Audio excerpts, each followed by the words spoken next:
A murder inside the palace walls. No sword, no scream, just a crown turned into a silent weapon. And only 2 days to uncover the truth. Before sunrise, the royal jeweler, Master Dorian, was found dead in his workshop. His fingers blackened, his eyes frozen open. The air smelled faintly of bitter almonds. Cyanide, the crown he had polished for the coronation, sat in front of him, its gold catching the first light of dawn. One ruby was slightly loose.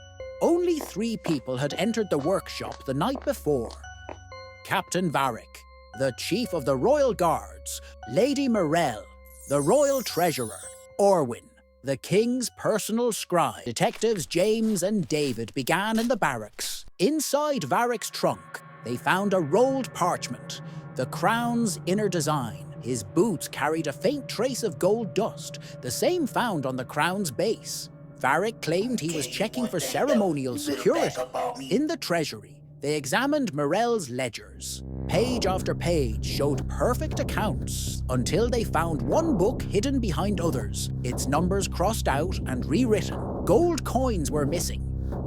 A coin purse on her desk had a false bottom, and inside was a tiny glass vial sealed with wax. In the scribe's chamber, Orwin's desk drawers were suspiciously clean, except one. At the back was a strip of cloth, stiff and darkened with a black powder, the same found inside the ruby. In his ink box, beneath false parchment, was another vial. This one was empty, but stained at the rim. Each suspect had the means.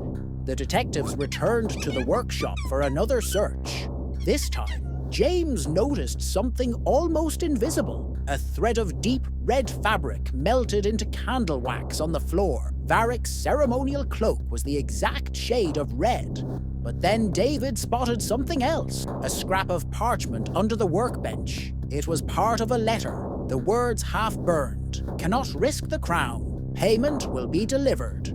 The handwriting matched Orwin's records. Outside the throne room, they saw Varric speaking urgently to Morel, his hand gripping her arm, before they both stepped back when noticed. The sight planted more doubt. Were they working together? The breakthrough came when James, inspecting the crown again, noticed faint scratch marks around the ruby. Marks from 2 different tools. It meant 2 people had handled the ruby at different times. The truth began to take shape. Morel had placed a trace of poison inside the ruby, not enough to kill, only enough to make the king ill, delaying the coronation and giving her time to hide her missing gold. But Varric discovered her plan and decided to make it lethal. He used Orwin's help to open the ruby again and add more cyanide. On the morning before the coronation, the palace guards dragged Varric through the great hall in chains. And Orwin, the scribe who traded ink for poison, was banished from the court. 2 days later, the coronation bells rang. The crown was placed on King Clarence's head,